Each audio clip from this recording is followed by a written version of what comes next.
Осы дұғада көп адамдар шатасады. Біздерге көп жігіттермен сөйлесеміз ғой, бүйтіп айтады.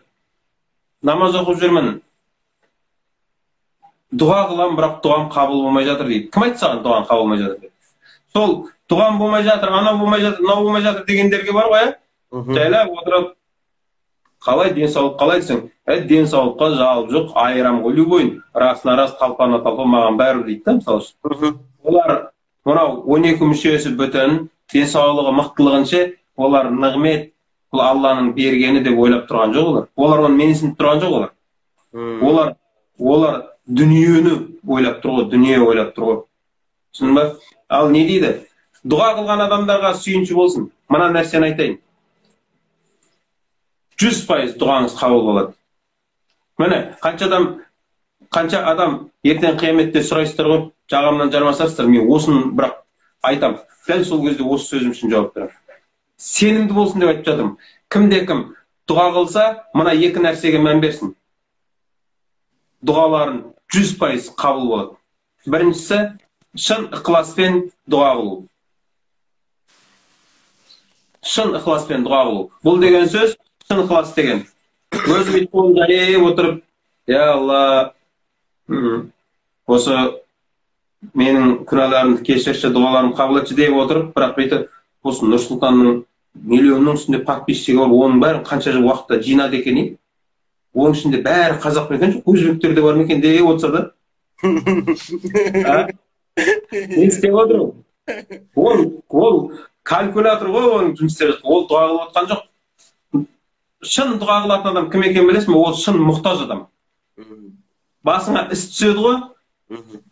Сол кезде адам білесің бе? Басына іс түскен кезде адам жанындағы адам сөйлегенін байқамай қалады.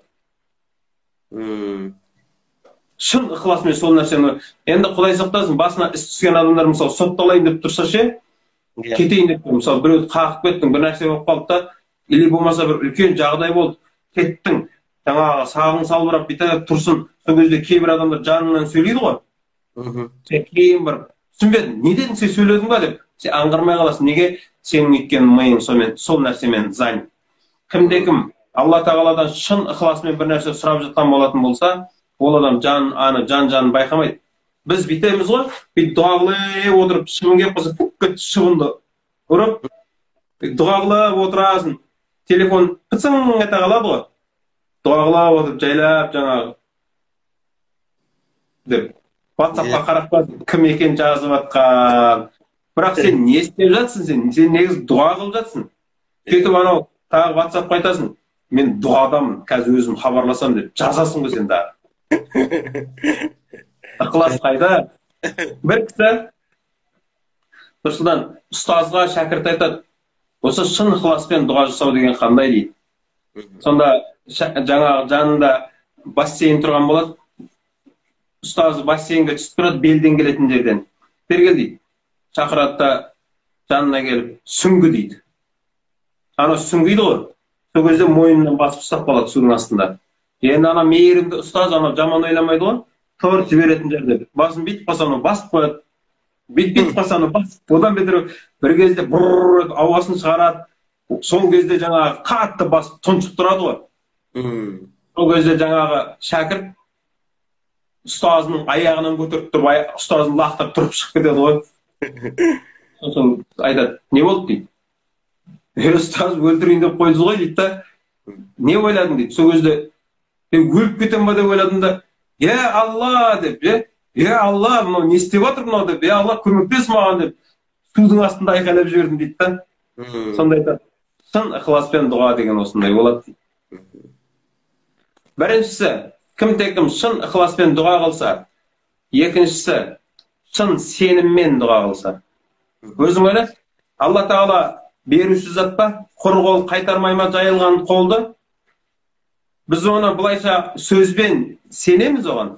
Бірақ дұға қылып отқан кезінде кім-кім осын енді Алла берер ме екен, бермес пе екен деп отырып дұға қылады ғой, онда бермейді. Берсе де ол жақсылықта емес. Өйткені сен Алла тағала беруші, қолды жайған адамның қолын құр қол қайтармайды деген нәрсеге сен ойың теріс. Дұға қылып отырсың, бірақ болар ма екен, болмас па екен, осы болып кетер ме екен, болып кетпес пе екен, осы нәрсе деп ше. Сенің күмәнмен пайғамбар саллаллаху алейхи вассалам айтады, лағып жүрген жүректер дейді да жаңағы. Дұға қабыл болмайды дейді. Осы екеуі шарт. Шын ықыласпен дұға жасау. Және ұйқылы ояу емес, есің дұрыс. Ұйқылы ояу адамды дұға қылудан қайтарған. Өйткені жаңағы дұға қылып отыр, көзің ілініп кетіп ше.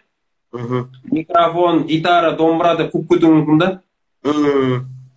Сол үшін болмайды. Есіңді жиып ал, өзіңе қарғыс айтып қоюы мүмкін. Керісінше кетіп қалуы да мүмкін да. Қызыл өртті айтып кетуі мүмкін.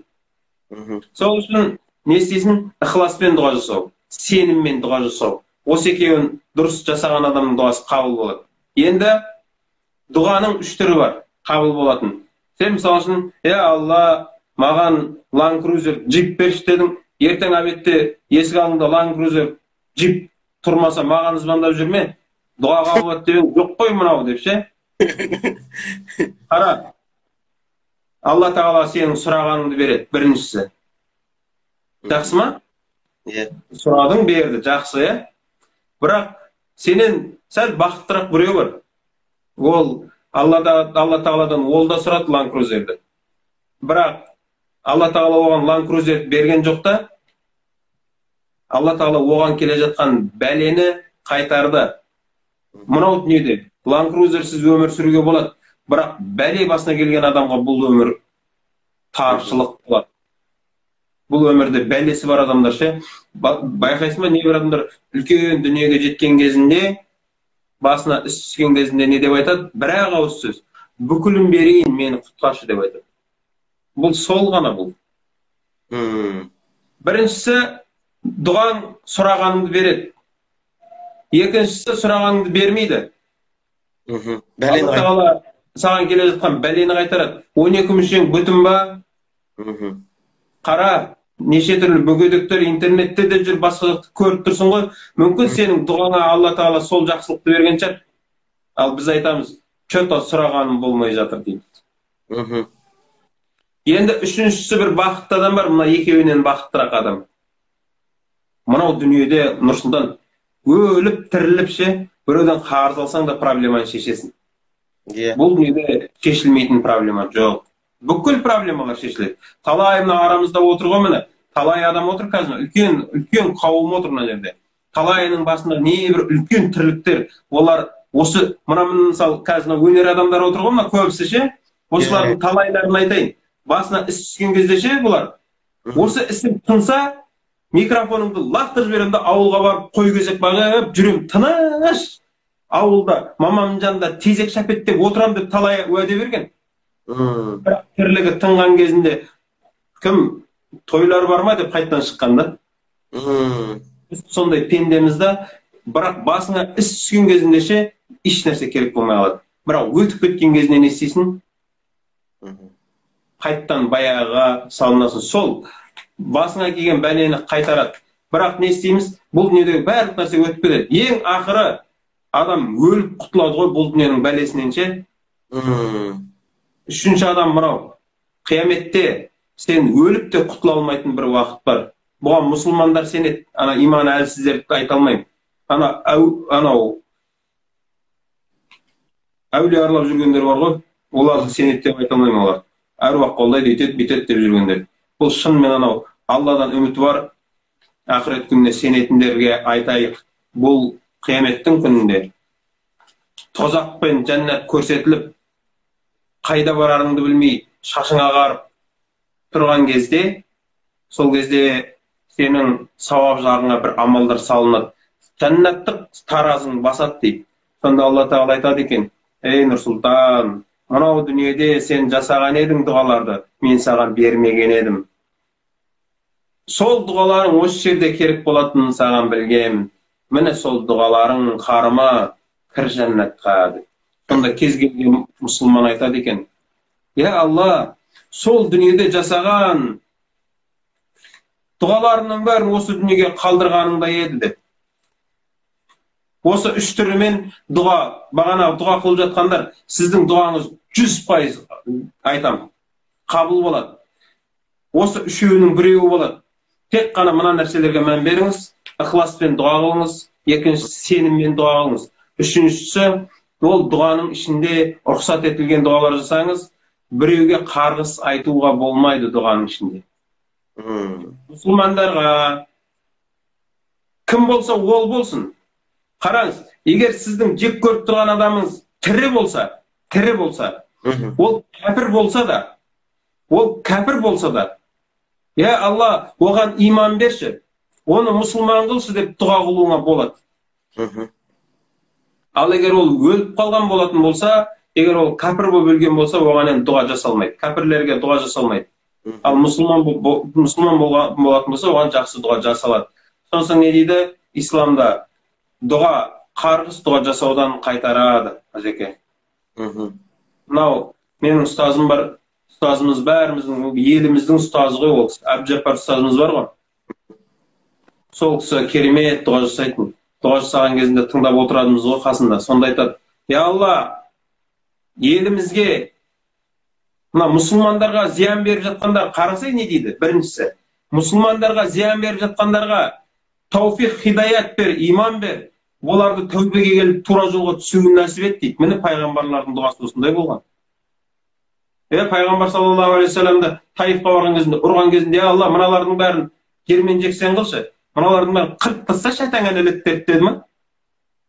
Алла, бұларды тиме деп Жебірейіл әминге. Тиме бұларға, бұлардың ұрпақтарынан жақсы адам шығады деп үміттенем деді. Жаңағы біздің Әбдіжаппар ұстазымыз осылай дұға қылады әрдайым. Я Алла, сол мұсылмандарға зиян беріп жатқандарға дейді да, тауфиқ, хидаят беріп, тура жолға түсуін нәсіп етші дейді. Ал егер де екінші жағы не дейді? Ал егер қасарысып иманға келмесе, өзің жетерлісің дейді. Өзің қолға ал дейді да, бірақ ары қарай жаңа қарай капут қылып жібер демейді да, өзің жетерлісің дейді. Иса алейхиссалам пайғамбар білесіз ғой? Иса алейхиссалам өзін қуып, өзін өлтіруге әрекет қылған, өзіне қарсы шыққан қауымдар жайлы Алла Тағала бұл нәрселерді Құранда білдіреді. Солар жайлы дұға қылған кезінде не дейді? Я Алла, мына қауымды жоқ қылып жіберші деген ба? Жоқ. Я Алла, азаптайым десең, сенің құлдарың өзің білесің. Кешірім десең, сен үлкен кешірім, мейірім егесісің дейді.